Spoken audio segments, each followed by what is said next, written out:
Hey everyone, Eric Wanson here, freelance writer, player of games, writer of words, recorder of videos, and tabletop role-playing aficionado. Welcome to our DM's Guild review, my written and video view series. Take a look at the adventures and supplemental material at the Dungeon Masters Guild website. This video I'll be reviewing the Tier 2 adventure Shadow Over Snowhollow, designed by Mitchell Audie Edwards for Dungeons & Dragons 5th edition. Review copy has been provided for the purposes of this review. If you enjoy my videos, consider using my affiliate links for your online shopping and supporting me via patreon.com/roguewatson. Shoutouts to Platinum patrons Joe, Will, Tiny Dancer, Manuel, Wizard, Princess, Christopher, Star, Loverly, Thomas, L, Dugs92, Ian, James, Captain Mike, Jeremy, Adam, and Leroy.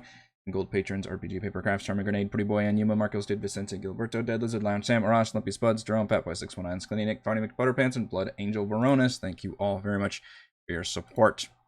This is not specifically an Icewind Dale tie-in, although you could probably slot it into Rime of the Frost Maiden if you wanted to. Instead, it was designed out of the designer's homebrew world that starts off in a village at the base of a mountain and includes a really intriguing setup between warring exotic factions. In this case, a group of fairly benevolent frost giants who are wise and arcanely gifted and have emigrated from the plane of ice, and some necromantic orcs led by a powerful chieftain who is into raising up soldiers as pretty powerful undead warriors. And the two forces are currently locked in battle. In fact, there's a pretty extensive story so far section you can see here on the right side of the page that offers all of this backstory between the leader of the Frost Giants was kind of kept everything together and was this wise, benevolent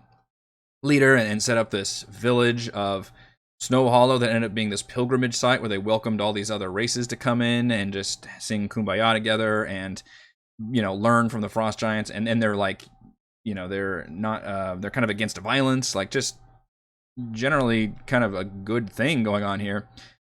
And unfortunately, the leader passes, and that leads to a powerful white dragon to try to take advantage of the opportunity. So the dragon is terrorizing these poor giants, and the giants have to end up basically selling out to this dark god, which I thought that's where the plot was going to go, but then that's not even really mentioned. Instead, these orcs just kind of show up, presumably from the same dark god that sent them there, and are trying to take advantage of the fact that the giants, in trading their life essence or whatever it is to the dark god to repel the dragon's forces, are now weakened enough for the orcs to come in and attack the giant. There's a lot going on here. It's really is an interesting setup, and what it reminds me of ultimately, the entire story is those like the side quests. I think one of the Fallout games had this, and I know Skyrim did, where you get to basically come in, you see two different factions at war with each other, and you as the player,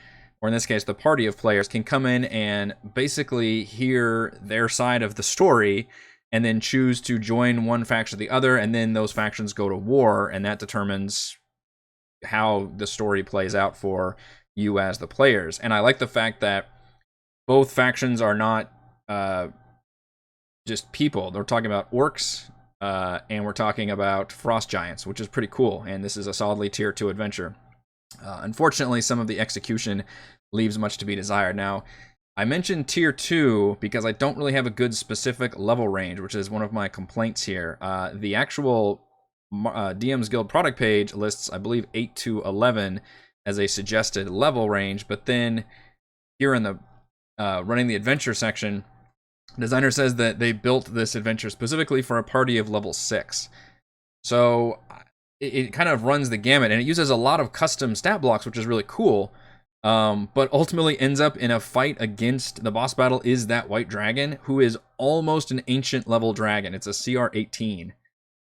So, and unfortunately it lacks what a lot of adventures have, which is that average party level adjustments for combat encounters, which is something I always call out as being a huge plus for adventures that include that, which is scaling all the different combat encounters for different level ranges. So if you have an adventure that's designed for levels 7 through 10, then you will include, okay, well, we'll say that the baseline is designed for level 9, And then if your party's weaker than that, then here's how to make those adjustments. Remove these monsters, reduce this boss's hit points, etc.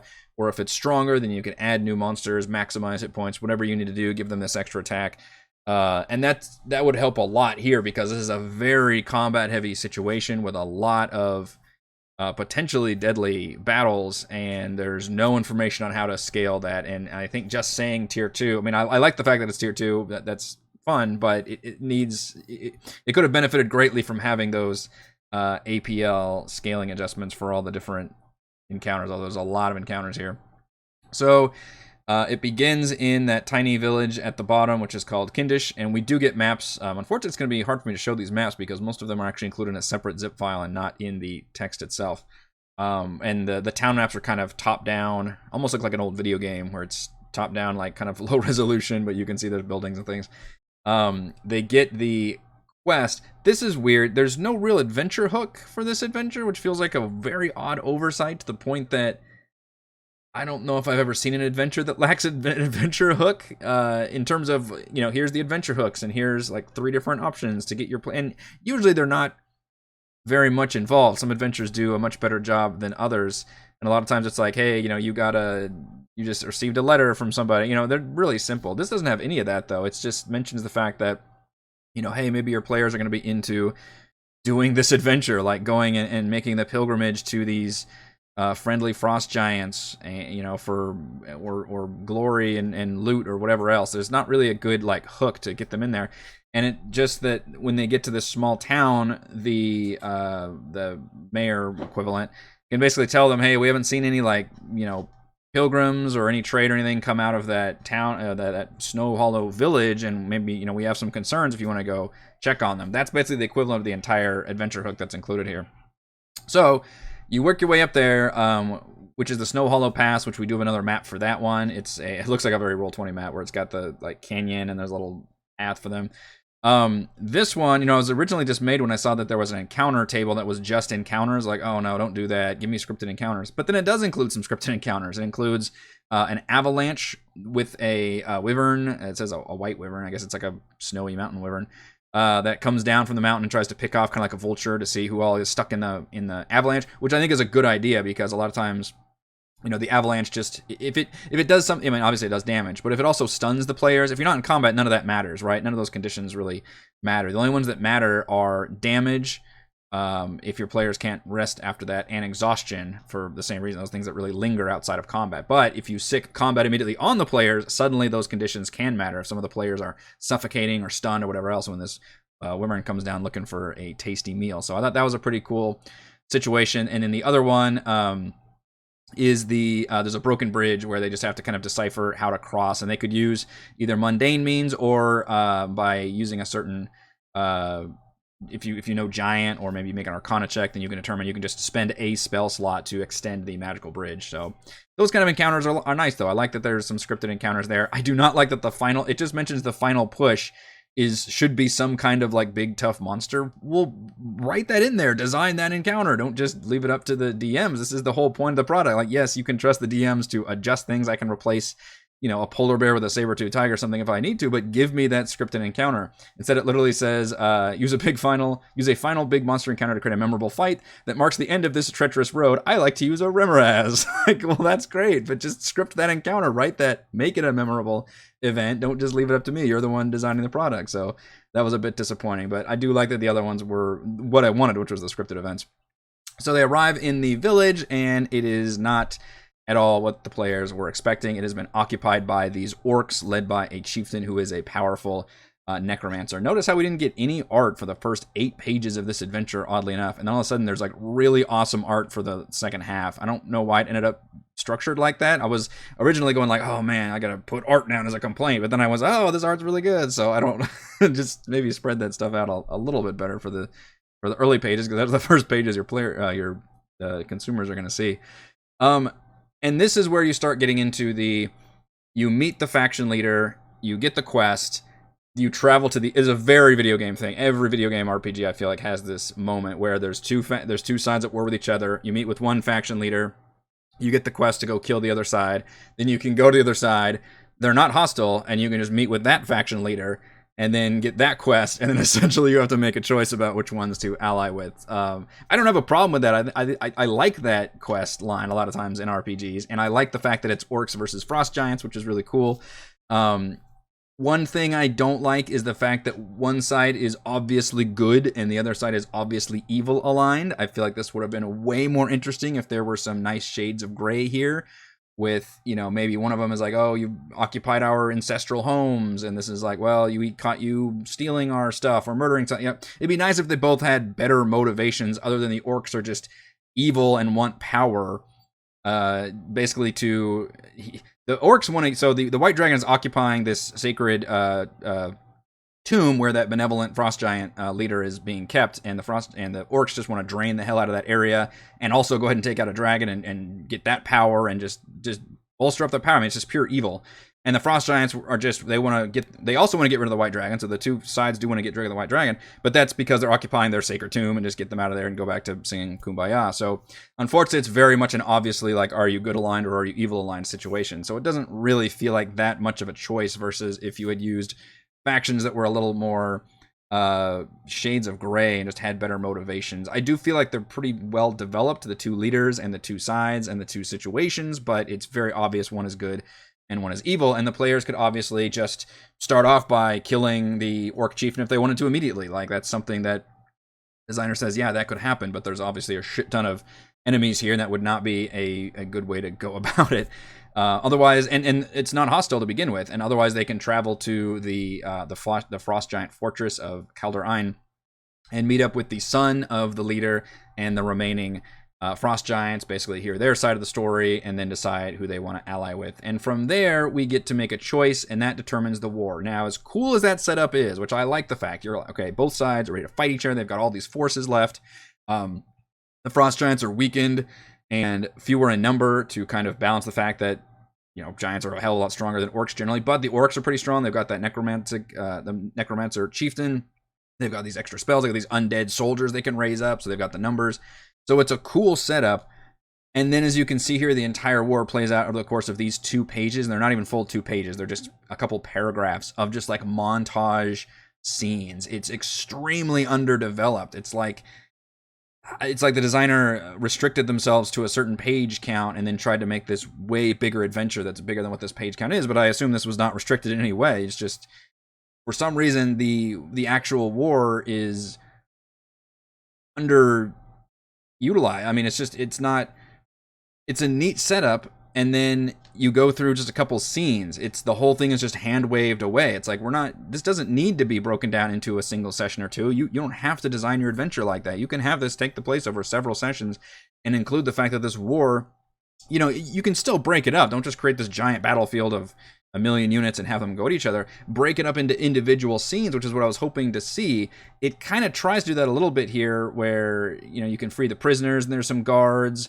You can make it to the actual council room. Both of them basically include the only battle maps we get are the final chambers, and it kind of suggests from the text that basically you should hand wave all the war away, the fact that the two sides will basically take care of each other, to where the players are basically just showing up at the boss chamber and then fighting the faction leader with a few guards. And that's kind of how it boils down. But I was hoping it would at least do have some more scenes, have some more skill checks and events going on, just have it be a lot longer. Still have the two diverging paths where one is different from the other, obviously, because you're going to one location, having a big battle there, but it just felt like it was way under executed for what a neat setup it was giving me, which was this giant war. But then the war just kind of is hand waved away for a final boss fight with each faction leader. Now, we just had a big war that was very combat heavy. You know, yes, we had some social role playing with the faction leaders, but then we go into a big war and we fight those sides, and you take one down, presumably. Now, you could technically not side with either side, and you could just continue on to the white dragon, but that white dragon has his own forces, technically a third faction. It's not just a dragon chilling in the tomb. It is a dragon with a bunch of dragonborn soldiers, commanders, and worshippers, and it's all custom stat blocks. Awesome, we get a lot of custom stat blocks here. So the players could try to make it there on their own, but it would be extremely difficult, if not impossible, to do that without the winning faction. helping you. And there is, thankfully text in there that supports the fact that, hey, if you wanted to side with the orcs, then they will help you and they'll give you different magic items and different buffs for the final fight and everything else. They actually, the nice twist is that there's no twist for siding with the evil side. They will straight up hold up their end of the bargain all the way through, even to the very end. The necromancer chieftain absorbs the dragon's soul, spirit, whatever, and just rewards the players, and off they go. Hey, thanks for working with us. Which I do like that. Evil shouldn't be just necessarily chaos the whole time. It should be just, well, I'm selfish, but I will reward people who help me, so I think that I do like that little twist. But my problem here is that the tomb is a dungeon. It is a dungeon crawl. In fact, we can go down to I think for some reason the only map that's included in the text. This is the tomb dungeon. The dragon's in here in area N. It's extremely combat heavy, and keep in mind, we just finished fighting a war against either orcs or frost giants, and then we montage and handwave our way past the dragonborn soldiers into the tomb where the dragon is, and this tomb is still crawling with soldiers that we have to fight our way through. I think it's a 14 or 15 room dungeon, and I think 10 of the rooms had enemies in them. It was nuts. It's very combat heavy even outside of this adventure, but going from what we just did into now a combat heavy dungeon, it's too much for me. And I like fighting. D&D is a combat simulator first and foremost, but that's way too much. And the entire goal here, there's not even any real puzzles or traps. It's just that the way to get to A to N is blocked by 4 different keys. And those keys are just scattered throughout the dungeon, so it actually encourages you have to go fight all these various battles throughout the dungeon to then make it to the White Dragon, where you then fight the White Dragon at the end, who is a CR 18 with layer actions, I may add, so probably makes him even stronger than that. So very, very combat heavy, and while I do like the maps and I like the setup with the war, I think the execution for the war falters. And I think the dungeon design is just not very interesting at all. For a magical tomb, it's just full of a bunch of dragonborn soldiers of the dragon army. They're just immediately hostile. There's just nothing really exciting going on there, and it's just a whole lot of more. It's just a slog of a dungeon crawl to go through all this. So that was disappointing as well. But we do get 10 pages.